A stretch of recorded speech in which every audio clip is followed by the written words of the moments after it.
Oh, Sylvia, I didn't think you'd be home yet. Those were the words Roman's ex-wife said to Sylvie, as she stood there in her towel, dripping water onto the hardwood floor.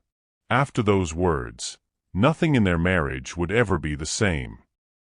Sylvia Bellamy pushed the front door of their Towson home open with her hip, balancing her purse, hospital badge still clipped to her scrubs, and a bag containing the dinner she'd never gotten around to eating. The night shift had been brutal. 12 hours on her feet in the ICU at Johns Hopkins Bayview. A code blue at 2 a.m. 2 combative patients who'd nearly gotten her written up. A medication error by a new resident that she'd caught just in time, probably saving someone's life and definitely saving her license. Her head pounded with exhaustion, and every muscle in her body screamed for rest. She only wanted one thing: to collapse into bed, pull the blackout curtains closed, and sleep until her body stopped feeling like it had been through a war. But something felt wrong. Sylvia froze in the entryway, not immediately grasping what exactly had changed. Then she heard it. Water running upstairs. The shower. She glanced at her watch. 7:15 a.m. Roman must be up early for work, she thought, though that was unusual. He typically slept until 8:30, rolling out of bed with barely enough time to grab coffee before heading to his sales meetings. She dropped her bag by the door and climbed the stairs, each step heavier than the last. The bathroom door was closed, steam seeping from underneath like fog rolling across the hardwood floor she'd refinished herself 2 summers ago. She pushed open the bedroom door, ready to tell Roman she was home. And there he was. Sprawled across his side of their king-size bed in boxers and a faded Ravens t-shirt, mouth open, snoring softly. The blankets were tangled around his legs. His phone sat charging on the nightstand, the alarm clearly not yet set to go off. Sylvia's exhausted mind struggled to catch up. If Roman was asleep in bed, then who was in their shower? The water stopped.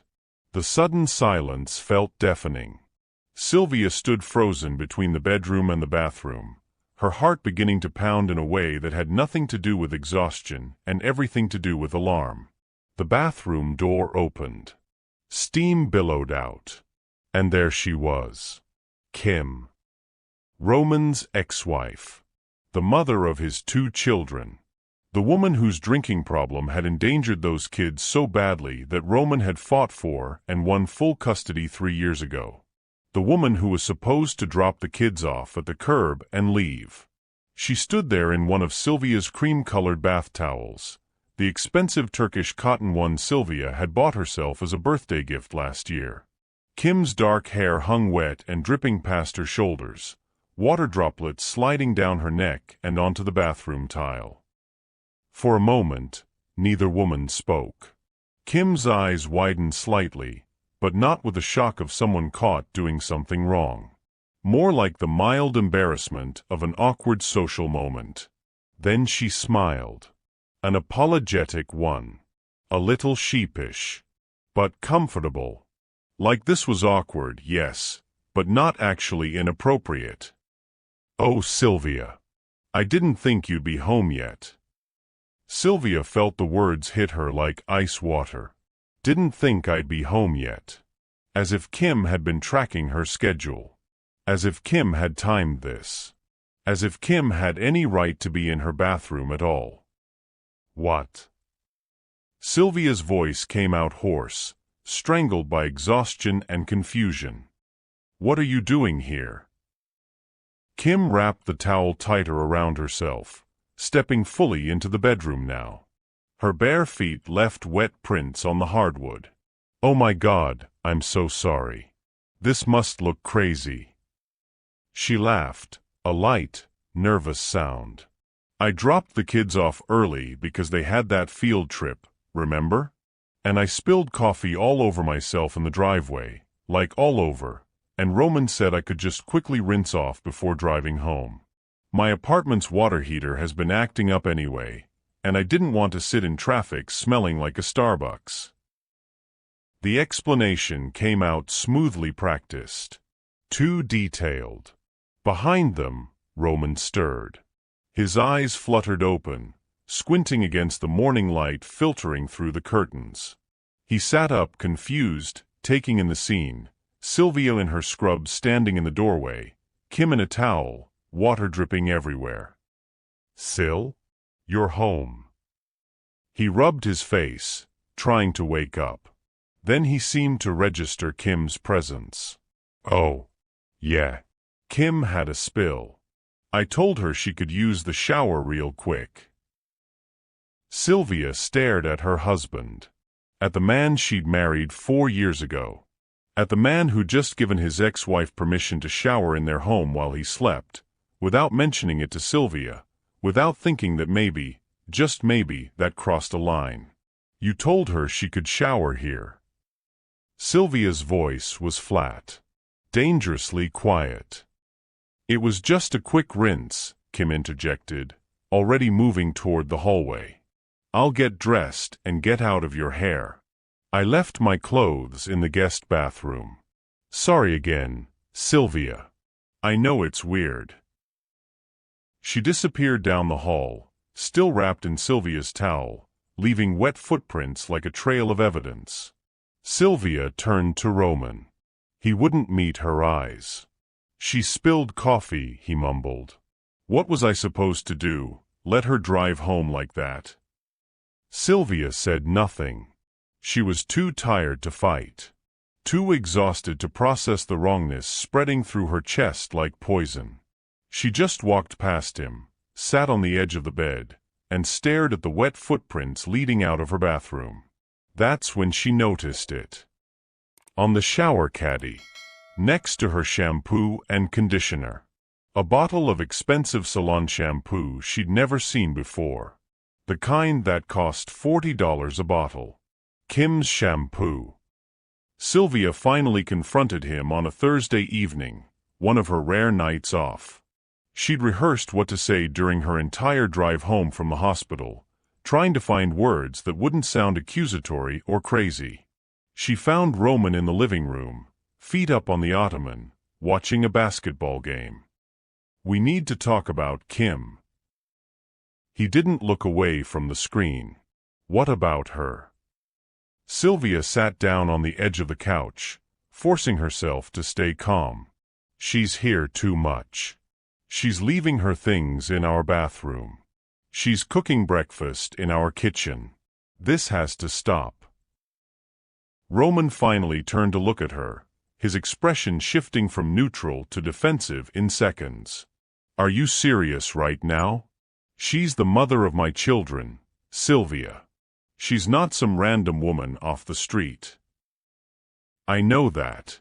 But she doesn't need to be showering here. She doesn't need to leave half her toiletries in our bathroom like she lives here." "So now you're policing how I co-parent?" His voice rose slightly. "Kim is trying to be present for the kids. She's trying to rebuild her relationship with them after everything she went through. And you want me to what? Tell her she can't come inside? That she has to drop them at the curb like some kind of stranger?" "That's not what I'm saying." "Then what are you saying, Sylvia? Because it sounds like you're jealous.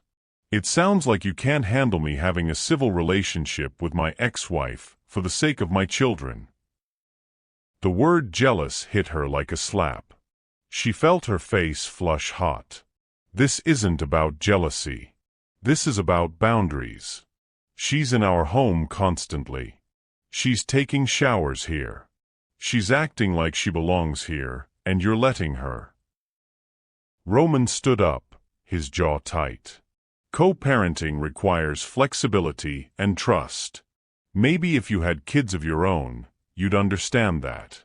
But you don't, so you're making this about you when it's about Destiny and Jordan having a stable relationship with their mother. Sylvia sat there, stunned into silence. The implication was clear. She wasn't a mother, so she didn't get to have an opinion.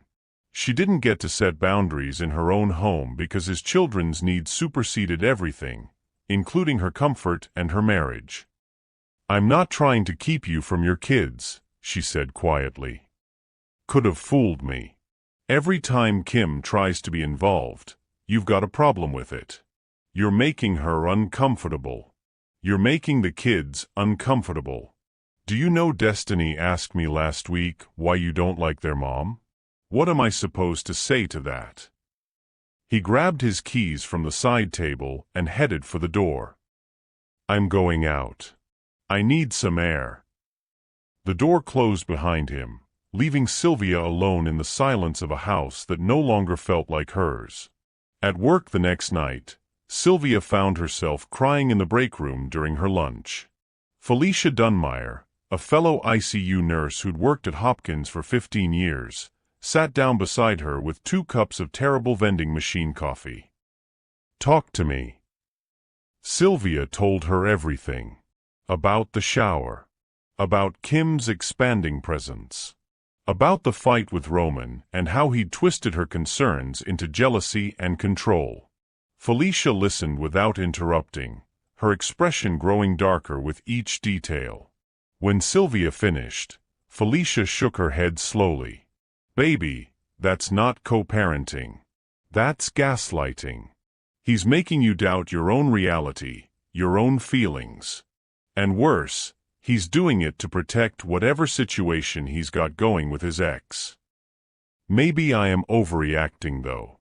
Maybe I don't understand because I don't have kids." Don't do that. Don't let him make you question yourself. Your gut is telling you something is wrong because something is wrong. Sylvia wanted to believe her, but exhaustion had settled so deep into her bones that fighting felt impossible. She had 3 more 12-hour shifts ahead of her this week. She didn't have the energy to wage war in her own home. So she said nothing. And Kim kept coming. The patient had been 23 years old. A car accident. They'd worked on her for 2 hours, trying everything, shocking her heart back to life again and again until the attending finally called it. Time of death, 6:47 a.m. Sylvia had been the one to remove the 4 lines, to clean the blood, to prepare the body for the family who waited in the consultation room down the hall, not yet knowing their daughter was gone. She drove home in a fog, her hands still shaking on the steering wheel. The sun was too bright. The morning too cheerful for what she'd just witnessed. All she wanted was darkness and silence and the mercy of unconsciousness. Kim's SUV sat in the driveway. Sylvia's stomach dropped. Not today. Please, not today. She didn't have the strength for this today. She pushed through the front door and immediately smelled pancakes. Butter and maple syrup.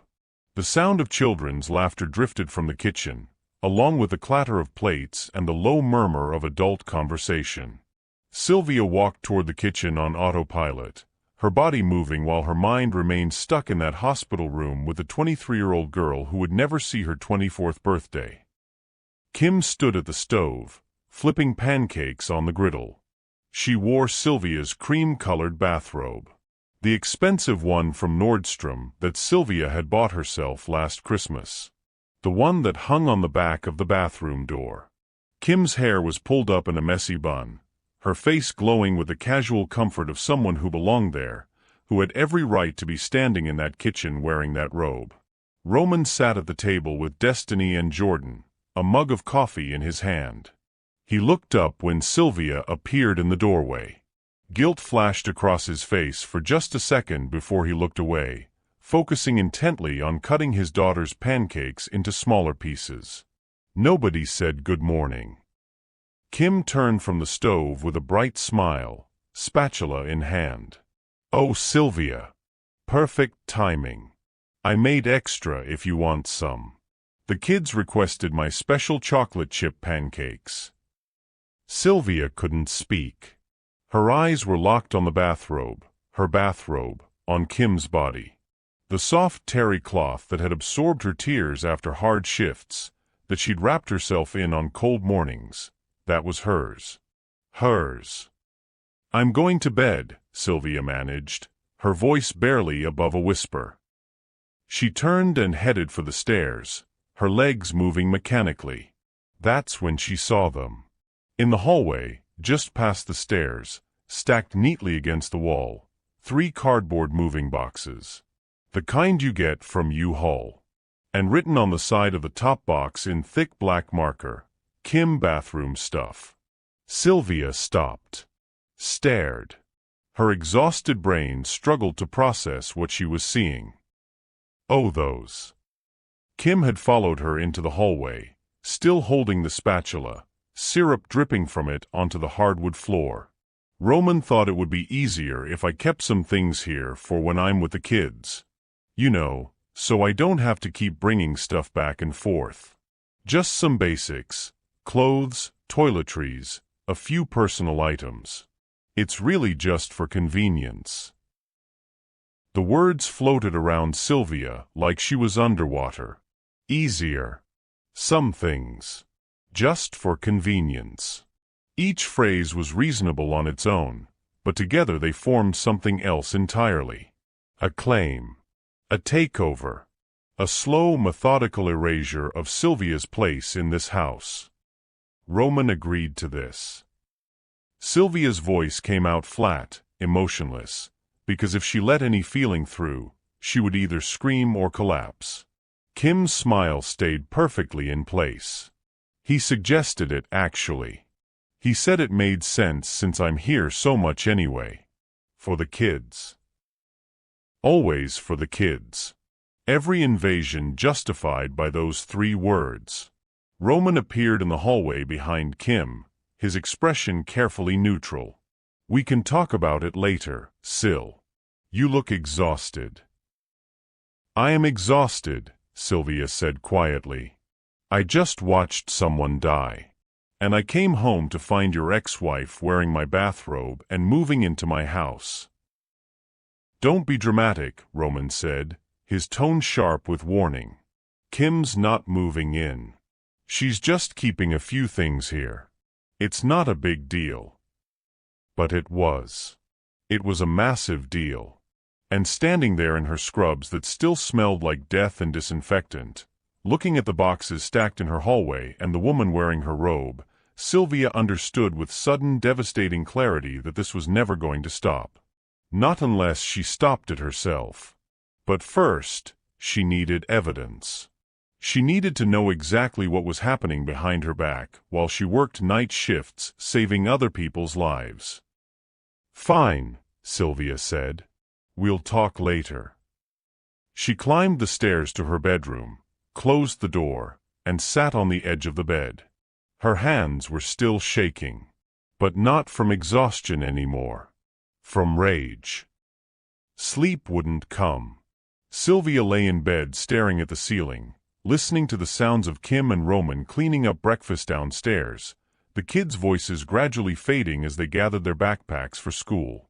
She heard the front door open and close. Kim's SUV started in the driveway, then pulled away. Roman's footsteps on the stairs. The bedroom door opening. You awake? She didn't answer. He sighed and moved past her into the bathroom. The shower turned on moments later. Sylvia sat up slowly, her body protesting every movement. Her eyes burned with exhaustion, but her mind was sharp, racing, refusing to let her rest. The bathrobe. The boxes. Kim's smile. Roman's guilt. It all circled in her head like a carousel she couldn't stop. Roman's laptop sat on his nightstand, plugged in and charging. He never locked it. Never had a reason to, he always said. Nothing to hide. The shower water drummed steadily against tile. Steam was already seeping under the bathroom door. Sylvia reached for the laptop. Her hands trembled as she opened it, the screen illuminating her face in the dim bedroom. She didn't even know what she was looking for. Proof, maybe. Or evidence that she was losing her mind, that she was overreacting just like Roman said. His Messages app was already open. The conversation with Kim sat at the top. Last message sent 2 hours ago while Sylvia was driving home from the hospital. She scrolled up, her heart pounding so hard she could hear it in her ears. The messages painted a picture she wished she could unsee. Kim thanking him for the morning, saying it felt like old times, like they could be a family again. Roman's responses were careful but not dismissive, talking about the kids being happy, about being confused. Then came the older messages, sent late at night when Sylvia was at work, conversations about that night between them, about closure that felt right, about whether it had closed anything or opened something new instead.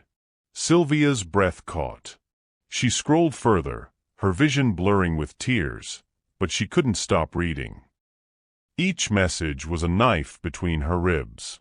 Kim wrote about the kids being happier when they were all together, about destiny wishing they could all live in the same house. She asked why they couldn't try again, claiming she was better now. And Roman's response made Sylvia's blood turn to ice. Let's take it slow. We need to figure out the house situation first. The house situation. Sylvia stopped breathing.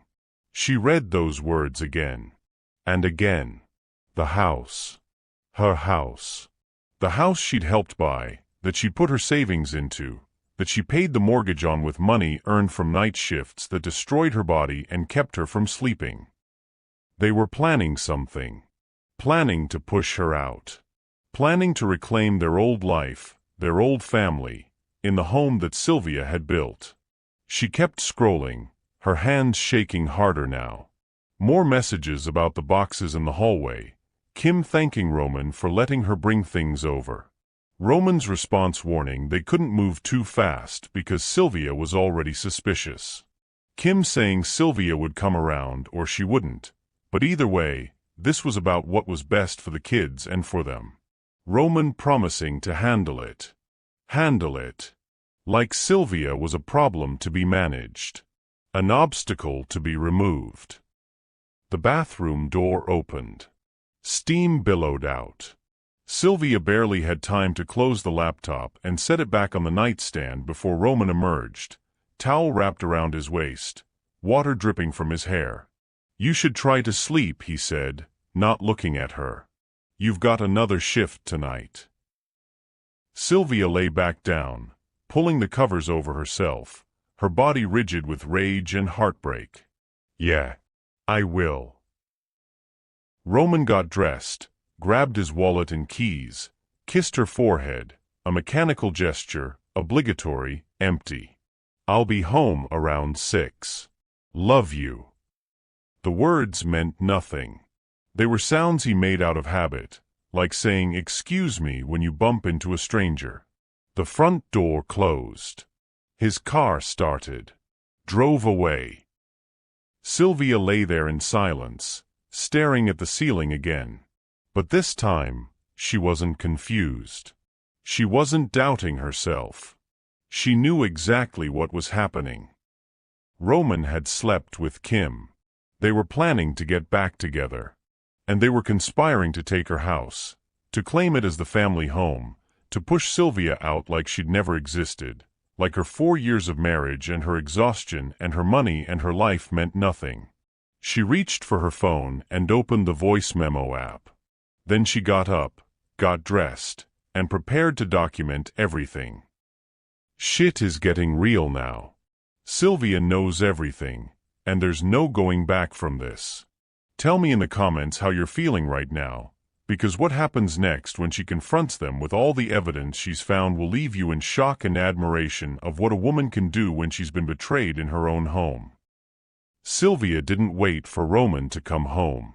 She couldn't sit in that house for another 8 hours pretending she didn't know.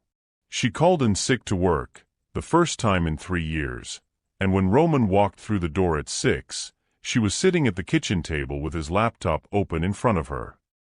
He froze when he saw the screen, saw the messages displayed. His face went pale, then flushed red. "Sylvia, I can explain." "Then explain." Her voice was ice. Explain why you've been texting your ex-wife about closure and taking things slow and figuring out the house situation.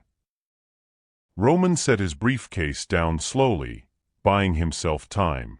When he finally spoke, his voice was careful, measured. It happened once. One time. It was weeks ago, right after she'd been coming around more. We had too much wine after the kids went to bed, and we started talking about old times, and it just happened. It was a mistake. A mistake. Sylvia repeated the word like it was foreign to her. You slept with your ex-wife in our house and called it a mistake. It didn't mean anything. It was nostalgia, that's all. Old feelings that got confused with new ones. But it's over, Sylvia. I swear to you it's over. Then why is she still here every day? Why are her boxes in our hallway? Why are you texting her about the house situation? Roman's jaw tightened. Those messages are out of context. You're reading into things that aren't there. Am I? Sylvia stood up, her chair scraping against the floor. Because it looks like you're planning to get back together with her. It looks like you're trying to figure out how to push me out of my own house so you can play happy family with your ex-wife. That's not what's happening. His voice rose, defensive now. Kim is trying to rebuild her life. She's sober now, she's stable, and she wants to be there for her kids. Our kids. Is that so wrong? Yes, when she's doing it in my house. When you're letting her move in while I'm at work. When you're sleeping with her behind my back. This is my house too. Roman's control finally snapped. He slammed his hand on the counter, making Sylvia flinch. This is my house, and those are my kids, and Kim is their mother. I'm sorry if you don't like it, but I have to do what's best for them. And what's best is having their mother present and involved in their lives. In our home. Wearing my bathrobe. Taking showers in my bathroom. Your bathroom? Your house. Roman's eyes were hard now, all pretense of apology gone. You act like I don't live here. Like I don't have any say in what happens under this roof. Kim is their mother. She has a right to be here. Sylvia stared at him, seeing him clearly for the first time in months.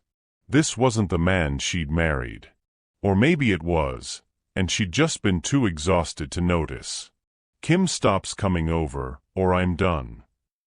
Roman laughed, bitter and cold. Then I guess you're done. He grabbed his keys and left. Again. Sylvia stood alone in the kitchen, her hands shaking.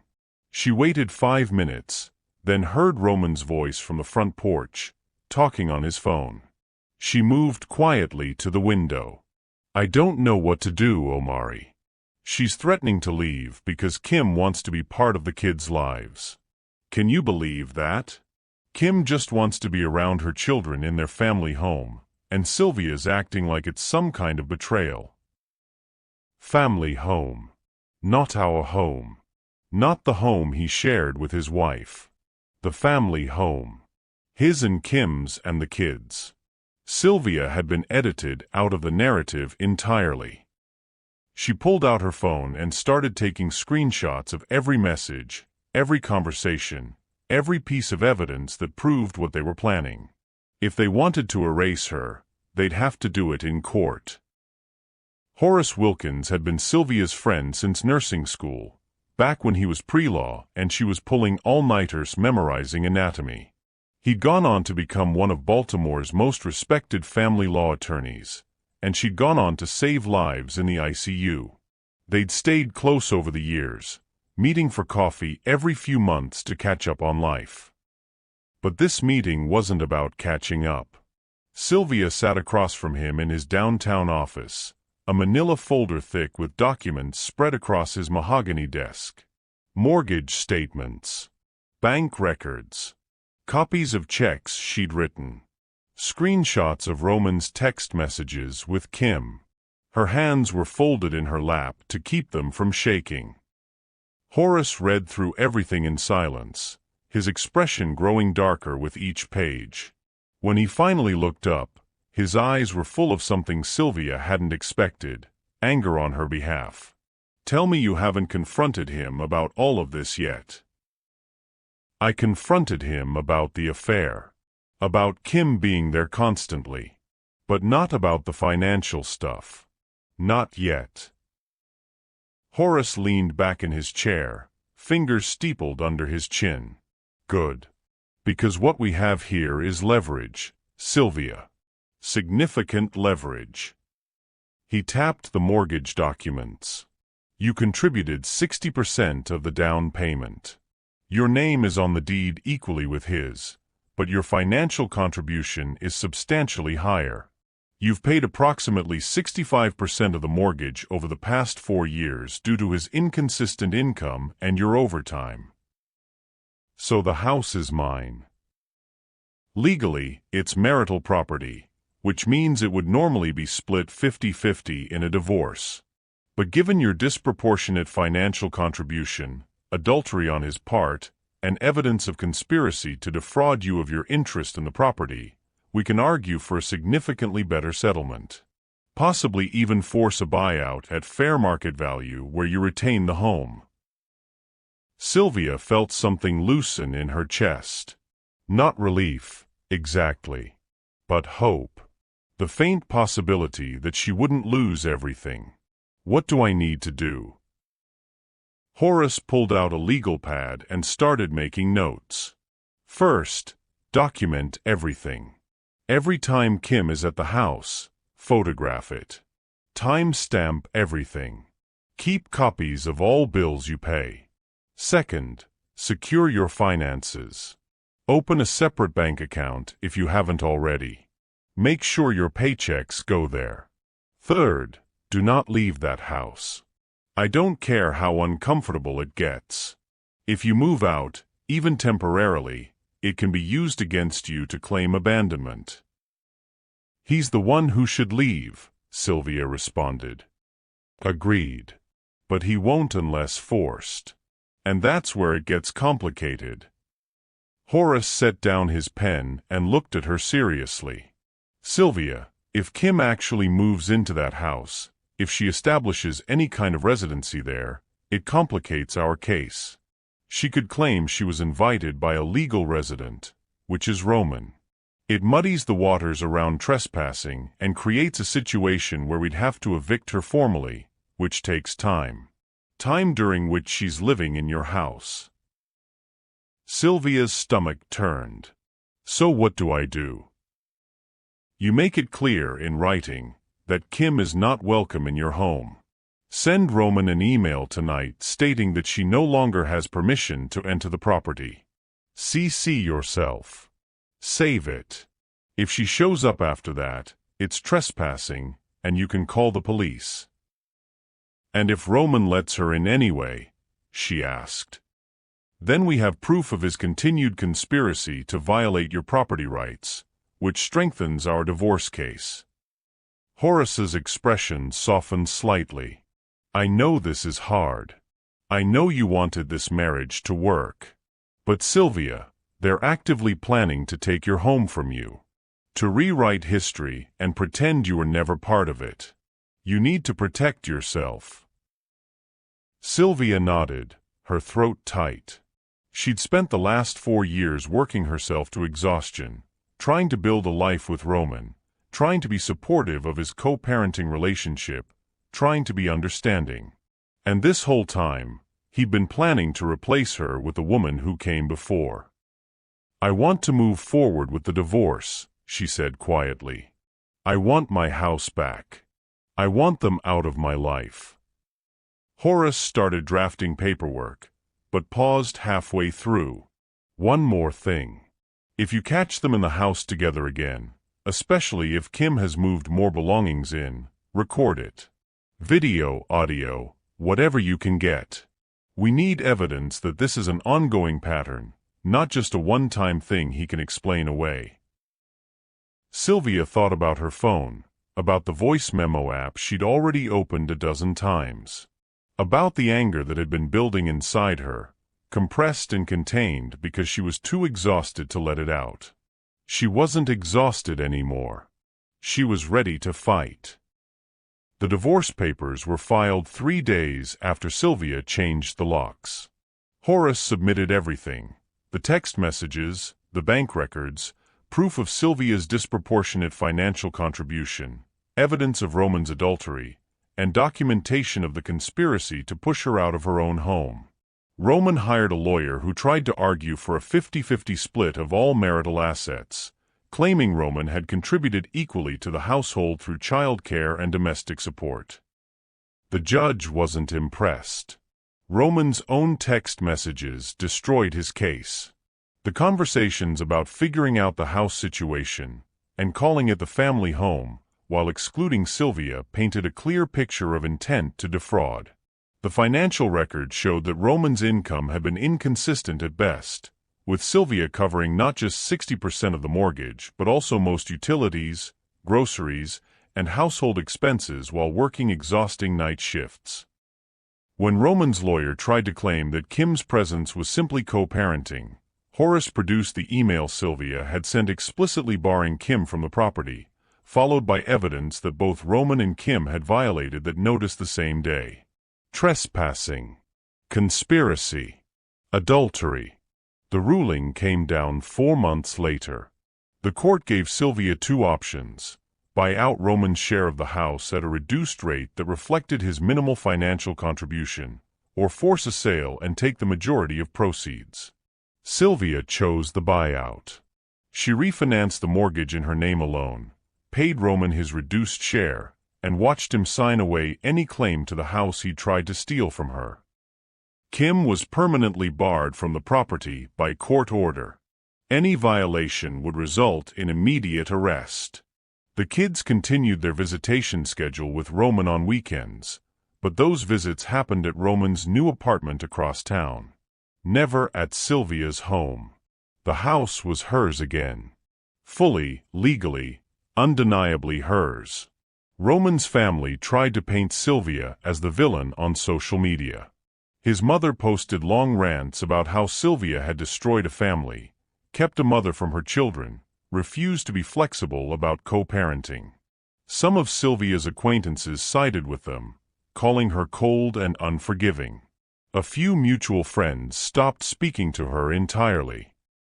Sylvia blocked them all and kept moving forward. She worked her shifts. She paid her mortgage. She slowly brought her home back to life. The wedding photo went back up on the wall, though she eventually replaced it with a picture of herself and Felicia at a Orioles game, both of them laughing, beers in hand. Her nursing school graduation photo returned to its place of honor. She bought new plants for the windows, succulents and ferns that thrived in the morning light. She replaced the cream-colored bathrobe that Kim had worn with a new one in deep blue that felt like hers and only hers. 6 months after the divorce was finalized, Sylvia came home from a night shift on a Tuesday morning in October. The air was crisp and cool, autumn leaves scattered across her front yard. Her yard. Her house. Her sanctuary. She unlocked the door, her locks, her keys, and stepped inside. The house was quiet, peaceful, clean. No one had moved her furniture. No one had replaced her photos. No strange toiletries cluttered her bathroom. No moving boxes sat in her hallway.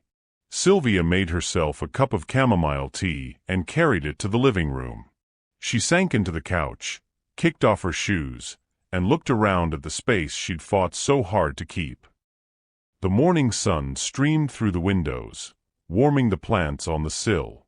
Her stethoscope hung on the coat rack by the door. Her scrubs were in the hamper, ready to be washed for the next shift. Everything was exactly where it should be. She'd lost a husband. Lost the dream of the marriage she'd thought she had. Lost some friendships and endured judgment from people who didn't understand what it felt like to be erased in your own home. But she'd saved herself. She'd refused to disappear. She'd fought for her home, her dignity, and her right to exist in the space she'd built with her own hands and her own sacrifice. Sylvia sipped her tea and let her eyes close. For the first time in months, she felt something she'd almost forgotten: peace. Real bone-deep peace that came from knowing she was safe in a space that was truly hers. She'd worked the night shift and saved lives.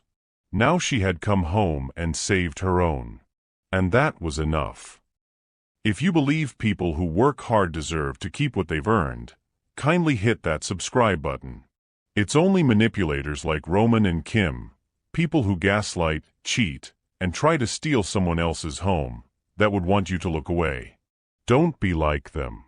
Subscribe if you stand against people who erase others to reclaim their past. And if you believe no one should be pushed out of their own home by lies and betrayal, comment, "I stand for truth." Don't side with people who conspire to steal what isn't theirs while you're out working night shifts saving lives. Let me know you're on the right side.